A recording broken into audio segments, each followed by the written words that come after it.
Hey, thanks for checking out Fun Time Travel. So normally on Mondays we kind of do some sort of cruise update, either for a cruise line or stuff that's going on with cruising. But as skimming through just the various things that are going on, I saw an article that made us think about cruise health and safety. It's a topic that's come up a lot lately, and we wanted to talk about it. I mean, the real question I think that folks have been asking off and on for the last several years is cruising safe? So let's check it out.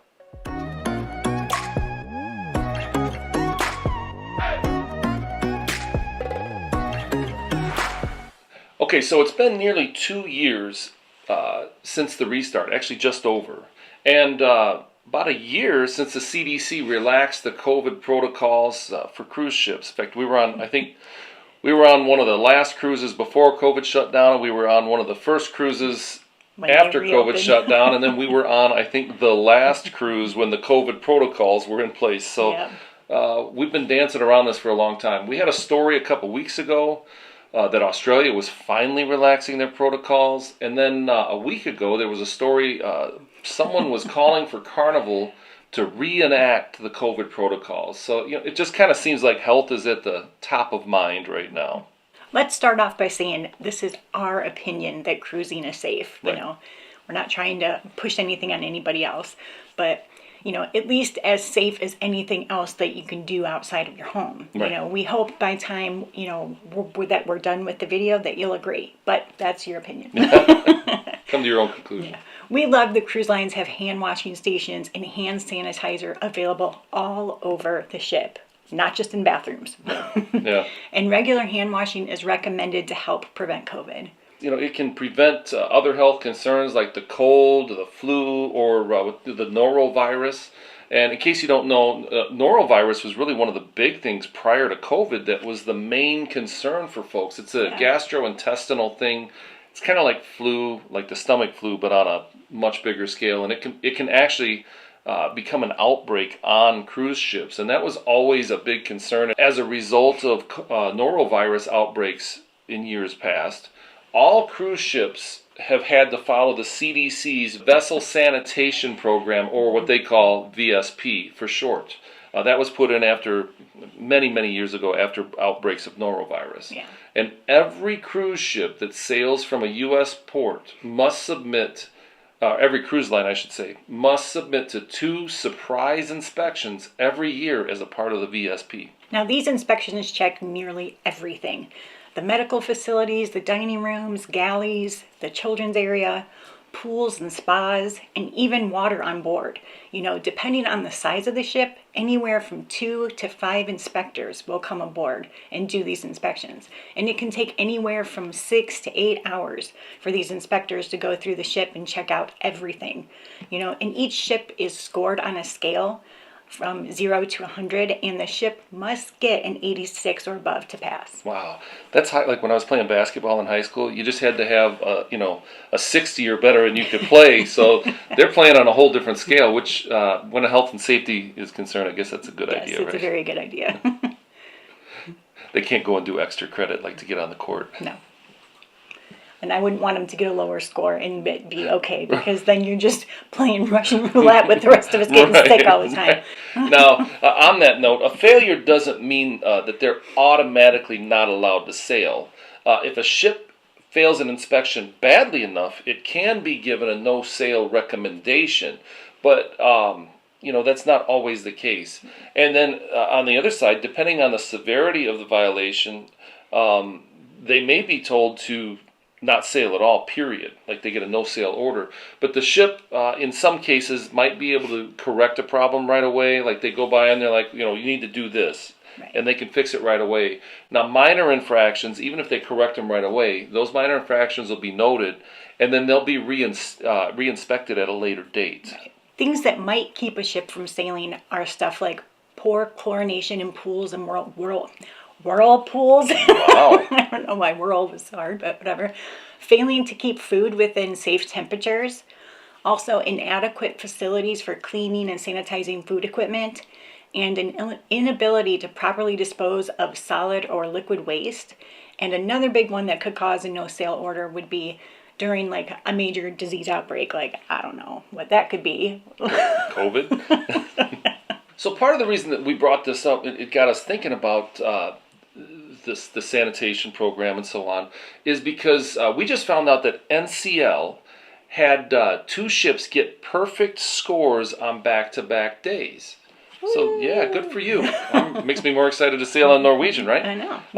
The CDC inspected the Norwegian Bliss and the Norwegian Sun in July on back-to-back days, on a Friday and a Saturday, and they both received scores of 100. The CDC also inspected the NCL Pearl in March, and then the NCL Joy in April, and they both got perfect scores. And I think it's kind of impressive that Norwegian has gotten scores of 100 on 4 consecutive surprise inspections. Yeah. And again, these really are, they're just, the CDC shows up and they have to let them get on board. If they don't allow them to get on board, then the ship's not sailing. Right.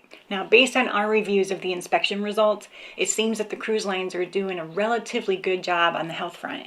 In fact, there have been 29 perfect scores across all cruise lines since the cruise restart. That's pretty good. Right. And the majority of the scores are all in the upper 90s. So, way to go. Keep it going, guys. I think there were a couple hundred inspection results that I kind of reviewed.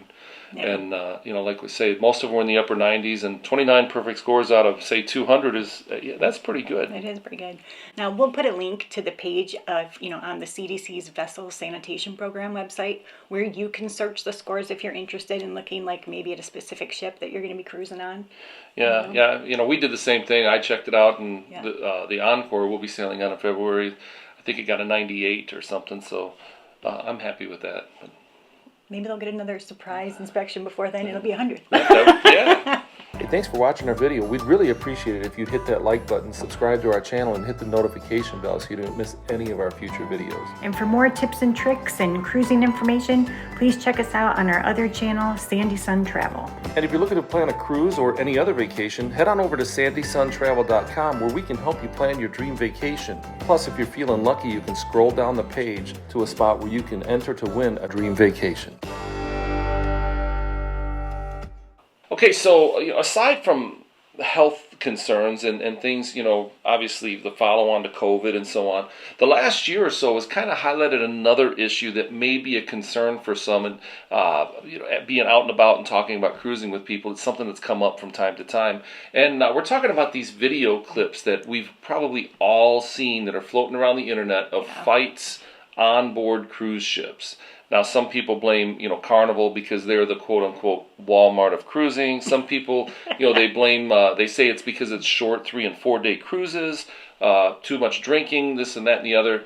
They've been on a variety of ships, anywhere, Carnival, Norwegian, Royal Caribbean, MSC. It's been on a number of ships, but they always get a ton of attention. But in our opinion, we think they're probably relatively few and far between when you consider the number of cruises, the number of cruisers, and how often these things kind of pop up. Yeah. We also suspect that it's very likely that there has always been fights and minor incidents on board the ships that we likely have never heard about. I mean, think about it. Yeah. The last 10 to 15 years has put a camera phone in everybody's hand. Yeah. Plus, people on cruise ships now have easy access to high-speed internet, so we can get immediate footage of everything all the time. I could live stream it. Yeah, well,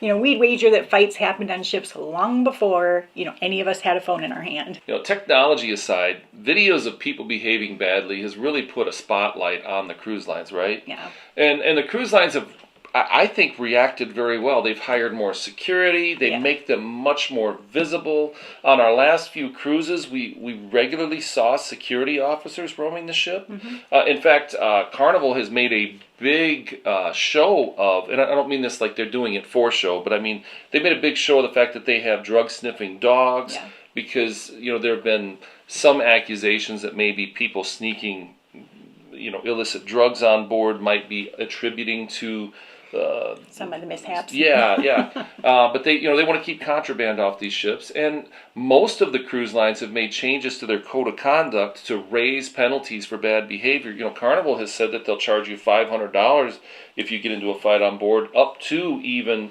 kicking you off the cruise line for good. Yeah. Another thing many cruise lines are doing is they are sending pre-cruise emails to remind cruisers about the code of conduct on board, which I think is a very good idea.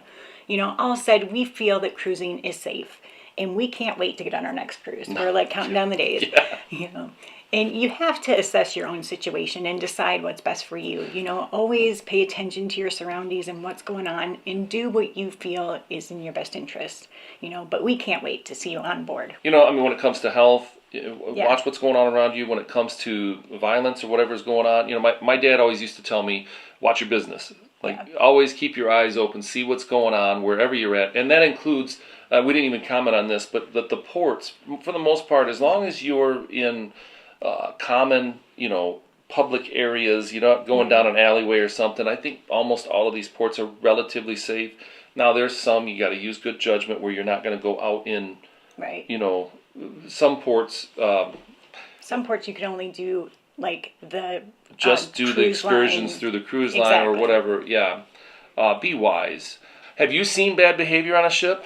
Tell us in the comments below. Speaking of behavior, we're going to put a link here to a video that we did about things that could get you kicked off a ship. So check it out. We've seen people get too drunk. Some of them have been a little too, let's say, romantic in public. But we've never seen a fight, and we sure hope we never do. So let us know your experience. But that's it for today. Thanks for watching, and we'll see you next time.